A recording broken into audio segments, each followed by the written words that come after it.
बेचारा यह जीव पानी में तड़पकर मर जाएगा। मुझे इसे बचाना ही होगा। यह क्या पागलपन है चिंतन? यह बिच्छू तुझे काट रहा है, फिर भी तू उसे बचाने के चक्कर में पड़ा है। अरे पर इसे पता भी है या नहीं कि तू उसे मरने से बचाकर जीवन दान देना चाहता है? यही तो मैं सोच रहा हूँ कि हमारी जिनवानी माता न जाने हमें कितने भवों से समझा रही है, और हमें पता भी है या नहीं कि जिनवानी माता हमारी भलाई के लिए हमें चिर निद्रा से बचा रही है, और हम है कि अपने धर्म से बाहर ही रहते हैं, सच्चा धर्म स्वीकृति नहीं करते हैं।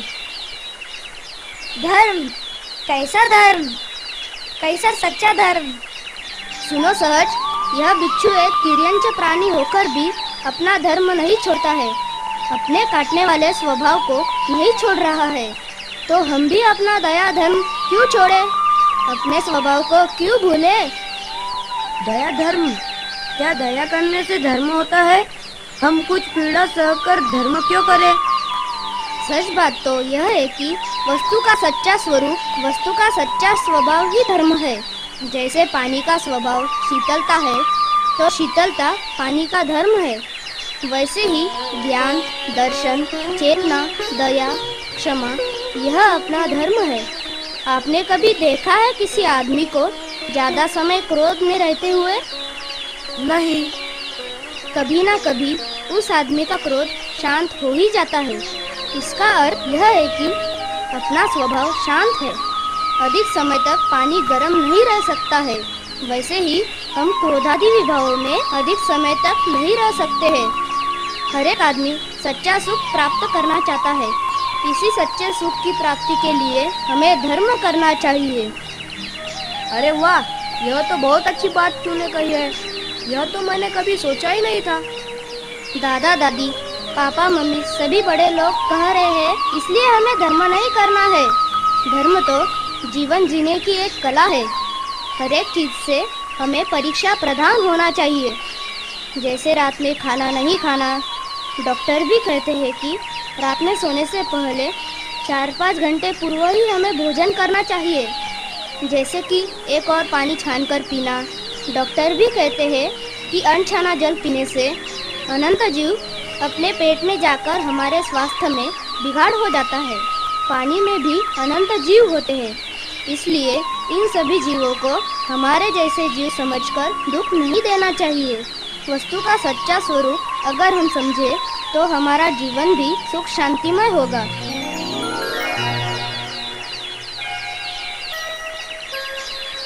हम भी अभी से जीवन जीने की कला सीखेंगे। वस्तु के सच्चे स्वरूप को समझेंगे तो ही सच्चा धर्म समझ पाएंगे।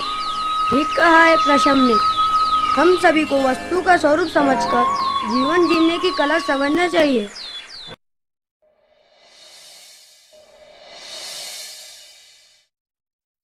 इतनी अच्छी स्टोरी सुन रहा हूँ, और ये मम्मा ना हमेशा आवाज दे देकर डिस्टर्ब करती रहती है।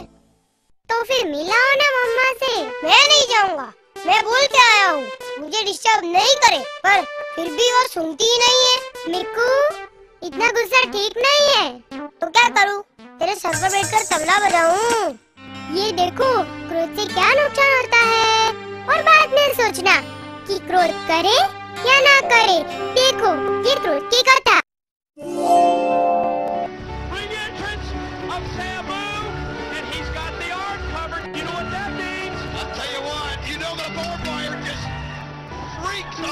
चिद्रूप, चिद्रूप, अरे चिद्रूप बेटा, मैं कब से तुझे आवाज दे रही हूँ और तू है कि कोई जवाब ही नहीं दे रहा है। क्या है? बेटा, स्कूल के लिए देर हो रही है और आपका होमवर्क भी बाकी है। मम्मी, मुझे आज स्कूल नहीं जाना है। अब बस भी करो। लो, आपके दोस्त भी आ गए। जय जिनेंद्र चिद्रूप, चलो स्कूल नहीं चलना है क्या? अरे स्वरूप, आपने आपका होमवर्क किया या नहीं? हाँ आंटी जी, सुबह ही जेनी बच्चे के गाने सुनते सुनते होमवर्क कंप्लीट कर दिया। अच्छा, ये तो बहुत अच्छी बात है। अरे चिद्रूप, 2 हफ्तों से आप पाठशाला क्यों नहीं आ रहे हो? क्या करे बेटा, पाठशाला के टाइम पर ही उसके कराटे की क्लास चलती है, इसीलिए उसका पाठशाला आना ही नहीं होता। अरे चित्रू, चलो ना, देरी हो रही है। तू जाना यार, मुझे स्कूल नहीं आना है, जा।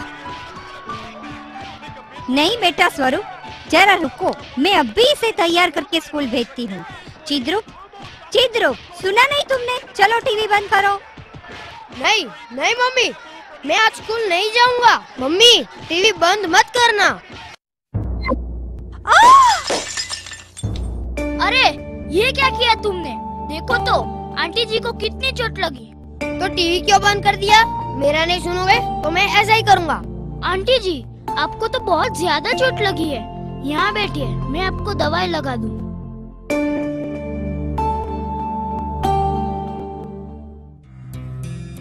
अरे ये तो बहुत ज्यादा चोट आई है। मम्मी ने टीवी बंद कर दिया तो मैं क्या करता? मुझे गुस्सा आया तो मैंने फेंक कर मार दिया। चिद्रुप, तुम्हें तुम्हारे किए पे थोड़ा सा भी पश्चाताप नहीं? तुम्हें थोड़ी सी शर्म आनी चाहिए। एक तो होमवर्क नहीं किया, ऊपर से WWF देख रहे हो, वो भी स्कूल टाइम पर। स्कूल आने का छोड़कर माँ को ही मार दिया और सॉरी बोलने के बजाय क्रोध कर रहे हो।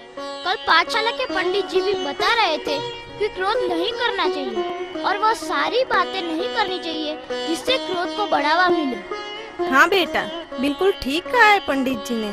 देखो तो चिद्रुप, तुम WWF का प्रोग्राम देख रहे थे जिससे तुम्हारे क्रोध को बढ़ावा मिल गया। हमें टीवी पर ऐसे प्रोग्राम देखने चाहिए जिससे हमारा मन शांत और संस्कारी हो। हाँ, एक बात और, क्रोध से हमें क्या फायदा मिला है? और तो और अपना ही नुकसान होता है। एक तो माँ को चोट लग गई, ऊपर से दवा पानी का खर्चा हुआ, वो अलग। और जो माँ को होने वाली तकलीफ है उसका क्या? फ्लावर पॉट भी टूट गया। अगर टीवी फूट जाता तो कितना नुकसान होता। क्रोध से अपने शरीर के अंदर की पेशियां भी जल जाती है। इसीलिए जो चिड़चिड़ा आदमी है उसकी सेहत भी ठीक नहीं होती। क्रोध से हमें चतुर्गति भ्रमण होता है।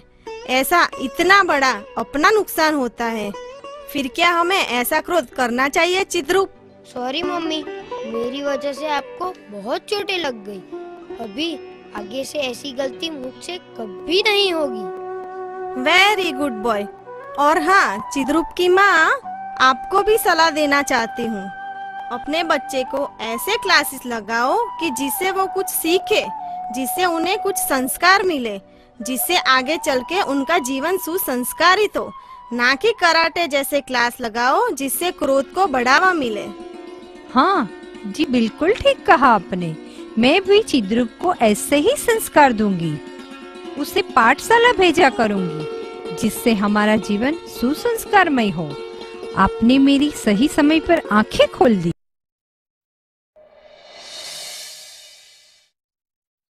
अरे मिकू, वहाँ कितने झगड़े, मार पिटाई हो रही है। मार पिटाई क्यों कर रहे हैं वो? कुछ खास रीजन तो नहीं है, पर वो अगर संस्कारित होते तो काश ऐसा नहीं होता। संस्कारित होते मतलब अगर पाठशाला जाते तो उन्हें समझता कि क्रोध नहीं करे। पाठशाला से हमें बहुत बातें सीखने मिलती है। तुम देखना चाहते हो पाठशाला का इम्पोर्टेंस? हाँ। जय जिनेंद्र आंटी जी। जय जिनेंद्र बेटा, कहो आज कैसे आना हुआ?